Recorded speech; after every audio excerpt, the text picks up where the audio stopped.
आपण जरी दिवाळी धनत्रयोदशीपासून भाऊबीजेपर्यंत 5 दिवसांची असते असं म्हणत असू तरी सुद्धा खऱ्या अर्थाने दिवाळी जी आहे ती वसुबारस पासून सुरू होत असते। यंदा 2024 मध्ये 28 ऑक्टोबर सोमवारी आलेली आहे वसुबारस।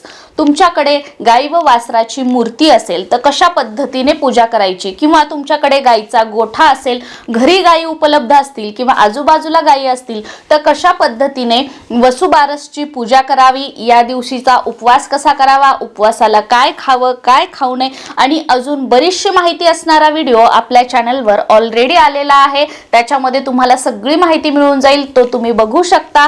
या व्हिडिओमध्ये जर तुमच्याकडे गाय वासराची मूर्ती नसेल, तुमच्याकडे गाई वासरू सुद्धा तुमच्या आजूबाजूला कुठे अवेलेबल नसेल तर कशा पद्धतीने आपण घरच्या घरी वसुबारसची पूजा करू शकतो, नैवेद्य काय दाखवायचा आहे, कोणत्या वेळेमध्ये पूजा करायची आहे आणि सर्वात महत्त्वाचं दुसऱ्या दिवशी उत्तर पूजा कशी करावी, अशी संपूर्ण माहिती आपण या व्हिडिओमध्ये बघणार आहोत। आणि त्याचबरोबर तुमच्याकडे गाय वासराची मूर्ती नसेल किंवा आजूबाजूला गाय नसेल तर 3 पद्धतीने तुम्ही घरच्या घरी कशी पूजा करू शकता हे मी तुमच्या सोबत शेअर करणार आहे। बरेच जण या दिवशी म्हणजे वसुबारसच्या दिवशी सकाळीच गाय वासराची गायगोऱ्याची पूजा करून घेतात, पण खऱ्या अर्थाने वसुबारसच्या दिवशी संध्याकाळी सूर्य मावळल्यानंतर गायगोऱ्याची पूजा करण्याची पद्धत आहे। पण तुमच्याकडे पूर्वीपासून अगदी सकाळी पूजा केली जात असेल तर तुम्ही सकाळी सुद्धा करू शकता, काही हरकत नाही।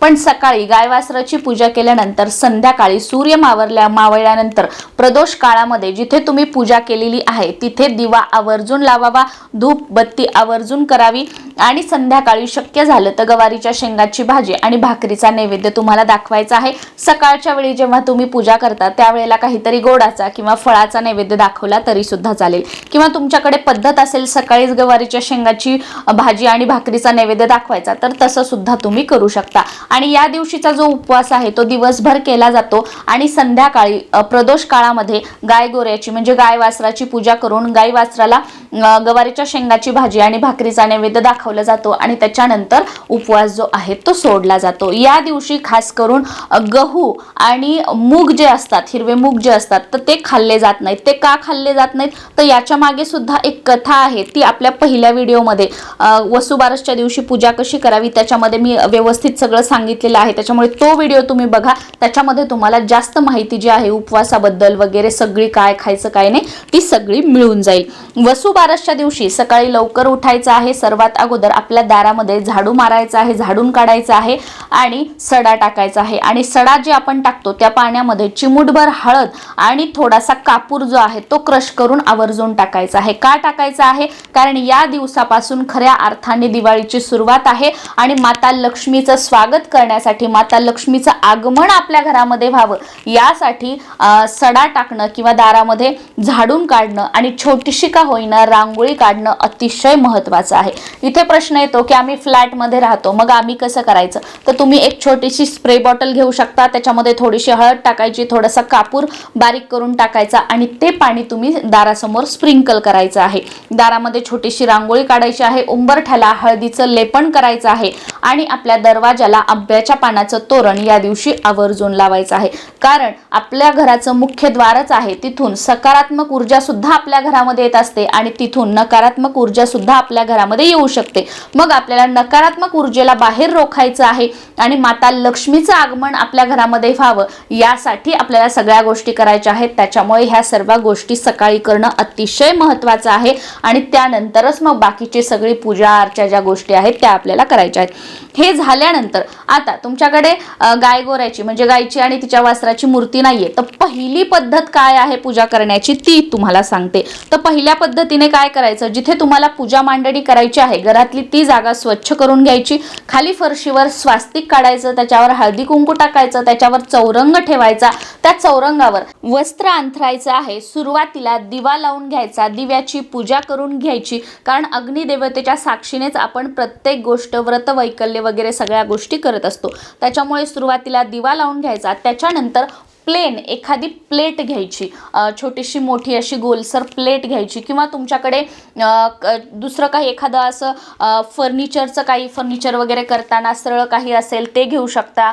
किंवा तुमच्याकडे प्लेन एखादी फरशी असेल तर ती तुम्ही घ्यायची आहे आणि ती त्या चौरंगावर ठेवायची आहे आणि त्याच्यावर तुम्हाला रांगोळीने गायीचे पावलं काढायचे आहेत, म्हणजे गोपद्म काढायचं आहे. गोपद्म तुम्ही हाताने सुद्धा काढू शकता किंवा गोपद्मचा जो साचा असतो तो सुद्धा आजकाल इझिली आपल्याला मार्केटमध्ये मिळून जातो, पूजा साहित्याच्या दुकानामध्ये मिळतो. तर 10-15 रुपयाचा तो साचा सुद्धा तुम्ही आणू शकता. नाही तर काढण्यासाठी सुद्धा खूप सोपे आहेत गोपद्म. तर आपल्या हाताने रांगोळीने आपल्याला गोपद्म काढायचे आहेत आणि गाय वासरू नाही म्हणून गायीच्या पायांची का होईना आपल्याला पूजा करायची आहे. जशी आपण गाय वासराची करतो त्याच पद्धतीने सेम आपल्याला हे जे गोपद्म आहेत याची पूजा करायची आहे. पण जसं की आता आपण गायीच्या पायावर पाणी वगैरे टाकतो, तर या रांगोळीवरती आपल्याला पाणी वगैरे टाकायचं नाहीये. एखादं फूल घ्यायचं आणि त्या फुलाने पाणी स्प्रिंकल करायचं आहे आणि बाकी हळदी कुंकू अक्षदा सगळं अर्पण करू शकतो आपण, फूल अर्पण करू शकतो. आणि मग इथेच आपल्याला या पूजेसमोरच जो भाजी भाकरीचा, गवारीच्या शेंगाची भाजी आणि भाकरीचा जो नैवेद्य आहे तोच आपल्याला इथे दाखवायचा आहे. तर पहिली पद्धत झाली ही, या पद्धतीने आपण पूजा करू शकतो. दुसरी पद्धत म्हणजे काय करू शकतो की तुम्ही गुगलवर तुम्ही टाका गाय वासरू पिक्चर तुम्ही टाका, त्याची प्रिंट तुम्ही आणू शकता. ती प्रिंट तुम्ही ठेवू शकता आणि त्या प्रिंटची तुम्ही पूजा करू शकता. बघा शेवटी काय आहे ना, भाव महत्त्वाचा आहे. तसं तर खऱ्या अर्थाने या वसुबारसच्या दिवशी खऱ्या गाई व तिच्या वासराची पूजा केली जाते, पण आपल्याला ते अवेलेबल होत नाही. मग अशा वेळेला आपण काय करतो की गाय वासराची मूर्ती आणून त्याची पूजा करतो, पण बऱ्याच वेळेला ती मूर्ती सुद्धा आपल्याकडे नसते. तर मग काहीतरी ऑप्शन, भाव महत्त्वाचा आहे.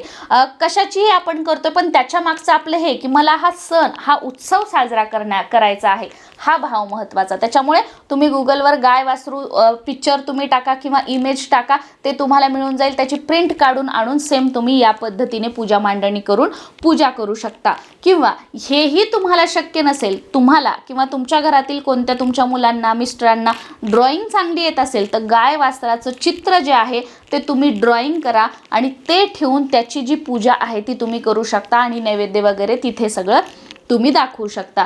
तर या पद्धतीने जर आपल्याकडे गाय वासराची मूर्ती नसेल तर आपण पूजा करू शकतो. आणि दुसऱ्या दिवशी काय करायचं, दुसऱ्या दिवशी उत्तर पूजा करण्यासाठी सकाळी लवकर उठायचं, स्नान करायचं आणि अंघोळ झाल्यानंतर ही जी पूजा मांडणी आपण केलेली आहे तिथे हळद कुंकू अर्पण करायचं. सुरुवातीला दिवा लावायचा, धूपबत्ती लावायची, हळद कुंकू अर्पण करायचं, काहीतरी गोडाचा नैवेद्य दाखवायचा, दूध साखर असेल कशाच तरी नैवेद्य दाखवायचा आणि त्याच्यानंतर ही जी पूजा आहे ती उचलायची आहे.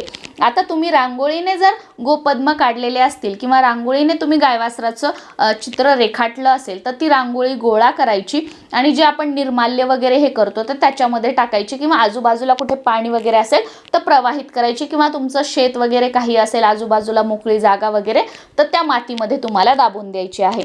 आणि तुम्ही जर प्रिंट काढून आणलेली असेल किंवा तुम्ही ड्रॉइंग केलेली असेल तर ते आपल्याला प्रवाहित करायचं आहे किंवा सेम तुम्ही आजूबाजूला कुठे मोकळी जागा असेल तर त्याच्या मातीमध्ये तुम्ही ते दाबून देऊ शकता. तर या पद्धतीने आपल्याला उत्तर पूजा जी आहे ती करायची आहे.